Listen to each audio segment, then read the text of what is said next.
তো নতুন দিন, নতুন সকাল আর নতুন একটা ভিডিও নিয়ে চলে এসেছি। তো নমস্কার বন্ধুরা, আমি অনামিকা, আপনাদের চ্যানেল অনামিকা রান্নাঘরে আপনাদের সবাইকে স্বাগত। 4 পিস এখানে কাতলা মাছ নিয়ে নিয়েছি। যেহেতু আমি এই রেসিপিটা কাতলা কালিয়া বানাচ্ছি, তাই কাতলা মাছই নিয়েছি, বা যে কোনো অন্য মাছেতেও এটা হবে। তো যাই হোক, তো প্রথমেই এখানে মাছ যেহেতু নিয়েছি, তো মাছে লবণ মাখাচ্ছি, হলুদ মাখাচ্ছি, আর একটু সামান্য তেল আর লঙ্কা এখানে খুব ভালোভাবে মিশিয়ে মোটামুটি 10 মিনিট মাখিয়ে রেখে দেবো, যাতে লবণ, হলুদ, নুন, তেল মাছের মধ্যে যেন খুব ভালোভাবে ভেতরে চলে যায়। এই 10 মিনিট রেখে দেওয়ার পর তারপর আমি কিন্তু মাছটাকে খুব ভালোভাবে ভাজবো। তো প্রথম এটাই কাজ, আমার মাছটাকে খুব ভালোভাবে এগুলো ভালো করে মাখিয়ে নেওয়া।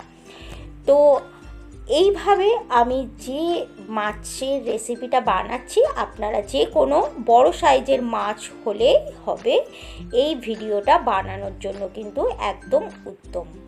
তো এবার আমি কড়াইতে তেল গরম করে, দেখুন আগে থেকেই তেলটা গরম করে রেখেছি। তো তেলটা আমার মোটামুটি এখানে আমার গরম হয়ে গেছে। তো এখানে আমি পেঁয়াজ নিয়েছি, তো দুটো বড় বড় সাইজের পেঁয়াজ নিয়েছি।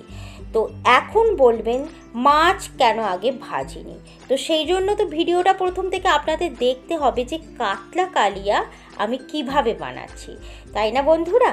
তো এখানে আমি পেঁয়াজগুলো খুব ভালোভাবে ভেজে নিচ্ছি। দেখুন একটু ব্রাউন কালার চলে এসেছে।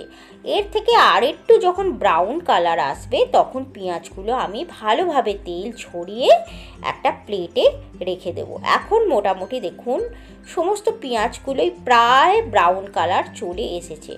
এবার আমি কিন্তু তেলটাকে ঝরিয়ে নিচ্ছি এবং একটা প্লেটে তুলে রেখে দিচ্ছি।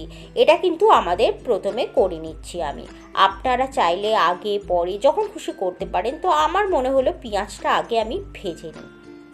তো সমস্ত পেঁয়াজটা তেল থেকে আমি আস্তে ধীরে এই পেঁয়াজটাকে তুলে নিচ্ছি। তো অবশিষ্ট দেখুন এই পেঁয়াজগুলো তেলের মধ্যে রয়ে গেছে, এগুলো আমি খুব ভালোভাবে তুলে নিয়েছি। তো ওই তেলেতেই আমি এবার মাছের পিসগুলো ছেড়ে দেবো এক এক করে। তবে একটু সাবধানের সাথেই মাছের পিসগুলো দিতে হবে। আমাদের এটাও খেয়াল রাখতে হবে গায়ে যেন তেল ছিটকে না আসে।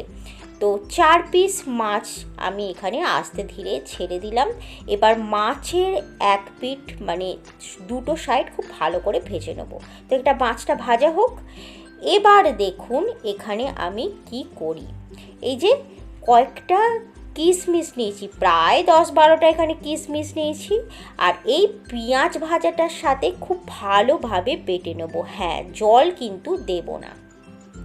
তো ওদিকে বাটাবাটিটা চালু থাক, এখানে আমি মাছগুলো একটু উল্টে পাল্টে ভেজে নিই। মানে মাছের দুটো সাইডই তো আমাকে ভাজতে হবে, তাই না? তাই আমি এখানে খুব ভালোভাবে ভেজে নিচ্ছি। মাছগুলো একটু লাল লাল করে ভাজলে কিন্তু খুব ভালো হয়। তো দেখুন এখানে মাছগুলো যেন একে অপরের সাথে জড়িয়ে যাচ্ছে, যেন এরকমটাই হচ্ছে। কেন হচ্ছে কি জানি। তো যাই হোক, মাছগুলো মোটামুটি লাল লাল করে আমার ভাজা হয়ে গেছে। এবার আর একটু আমি ভালো করে ভেজে তুলে নেব। প্রত্যেকটা ভিডিও আমি কিন্তু খুব ভালো ভালো দেওয়ার চেষ্টা করছি, রেসিপিও আপনাদের কাছে নতুন নতুন আনছি। আশা করব প্রত্যেকটা ভিডিওর সাথে বা আমার পাশে আপনারা সব সময় থাকবেন। আমাকে একটু উৎসাহ দিতে একটা লাইক অবশ্যই করবেন, তাতে আমার মনোবল কিন্তু অবশ্যই বাড়বে। তো দেখুন মাছগুলো আমার ভাজা হয়ে গেছে। এবার এই তেলেতেই আমি কি করব সেটা আপনারা দেখে দিন। গরম মশলা দেব। তো গরম মশলা খুব সামান্য কিন্তু দেবো, খুব বেশি গরম মশলা দেব না, যেহেতু মাছের পিস মানে মাছের সংখ্যাটা আমার কাছে খুব কম। একটা এখানে দিয়ে দিয়েছিলাম লঙ্কা আর শুকনো লঙ্কা, একটু এখানে দিয়ে দিলাম দেখুন দালচিনি, এলাইচি, আর এখানে দিয়েছি একটা তেজপাতা। এবার দিয়ে দিচ্ছি অল্প একটু জিরে। খুব সুন্দর যখন গন্ধ আসবে, মানে মিষ্টি একটা গন্ধ আসবে ফোড়নটা, এই সময় গ্যাসের ফ্লেমটা একদম লোয়েতে করে দেবেন। আর একটু কালার আসার জন্য দিয়ে দিচ্ছি হলুদ, আর এখানে দিয়ে দিচ্ছি ওই যে একটা পেস্ট বানিয়েছি, সেই পেস্টটা আপনাদের বলা হয়নি।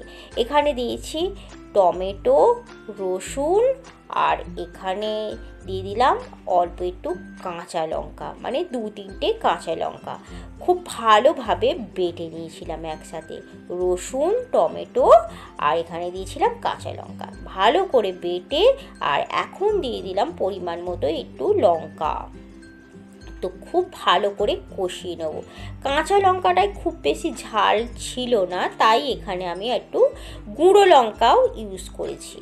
তো এবার খুব ভালোভাবে আমি কষাচ্ছি। যতক্ষণ কষাবো দেখবো কষাতে কষাতে যেন তেলটা সাইড থেকে ছেড়ে যায়। এখন অলরেডি আপনারাও বুঝতে পারছেন যে খুব ভালোভাবে কষানো হয়ে গেছে আর তেলটাও ছেড়ে গেছে। এই অবস্থায় এই যে আমি কিশমিশ আর পেঁয়াজ বেটে রেখেছিলাম, মানে ভাজা পেঁয়াজটা বেটে রেখেছিলাম, মিশিয়ে দিলাম। আর এই সময় একটা সুন্দর গন্ধ আসে। এই গন্ধটা এত সুন্দর, মানে মিষ্টি গন্ধ। পেঁয়াজ আর এখানে যে আমি কিশমিশটা বেটে রেখে দিয়েছিলাম না, সেটা দেওয়ার সাথে সাথেই এত সুন্দর একটা গন্ধ মিষ্টি আসে, যেন মনে হয় এই মশলাটা তুলেই খেয়ে নিই। তো যাই হোক, তো এবার দেখুন সুন্দরভাবে কষে গেছে আর সাইড থেকে কিন্তু তেলও ছেড়ে গেছে। এবার আমাকে কি করতে হবে, আস্তে আস্তে জল দিতে হবে। জলটা আমি কিন্তু হালকা গরম জল দিলাম, তাতে টেস্টটা আরও ভালো হবে। তাই আমিও বলবো আপনারা একটু, যে কোনো রেসিপি হোক, আপনারা কিন্তু একটু হালকা গরম জল মানে দেবেন, টেস্ট কিন্তু বেড়ে যাবে। স্বাদ অনুসার লবণ দিয়ে দিলাম। লবণটা দিয়ে দেওয়ার পর আরেকবার অবশ্যই মানে চেক করে নেবেন যে কম বেশি হয়েছে কি না। এবার ফুটে উঠলেই মাছের পিসগুলো কিন্তু আমি ছেড়ে দেব। আস্তে আস্তে এখানে আমার গ্রেভি ফুটে উঠছে। আর গ্রেভি কিন্তু আমি খুব বেশি রাখিনি, যেহেতু এখানে কাতলা কালিয়া বানাচ্ছি, একটু গ্রেভি হয়, মানে মাখো মাখো টাইপের হয়। খুব বেশি কিন্তু গ্রেভি এখানে আমি রাখবো না। তো যখন ফুটে উঠেছে তখন আমি মাছের পিসগুলো আস্তে ধীরে এখানে ছেড়ে দিচ্ছি। ছেড়ে দেওয়ার পর আর একটু ফুটিয়ে নেবো, যাতে মাছের এই গ্রেভিটা যেন এই মাছের ভেতরে চলে যায়। আর ওপর থেকে অল্প একটু ধনেপাতা দিয়ে দিলাম। এখন শীতের সময় ফ্রেশ ধনেপাতা আসছে, তো এই ধনেপাতার টেস্ট কিন্তু খুব ভালোই লাগে, তাই ওপর থেকে একটু ধনেপাতা দিয়ে দিচ্ছি। আর একটা জিনিস দেবো, সেটা হচ্ছে গরম মশলা। অল্প একটু এখানে গরম মশলার গুঁড়ো দিয়ে দিলাম। ব্যাস, আমাদের কিন্তু একদম রেডি হয়ে গেছে কাতলা কালিয়া। এবার আমি আপনাদেরকে সার্ভ করে অবশ্যই দেখিয়ে দেব। দেখুন, সার্ভ করে দেখিয়ে দিয়েছি। ভিডিওটা কেমন লাগলো অবশ্যই কমেন্ট করে জানাবেন। ধন্যবাদ বন্ধুরা।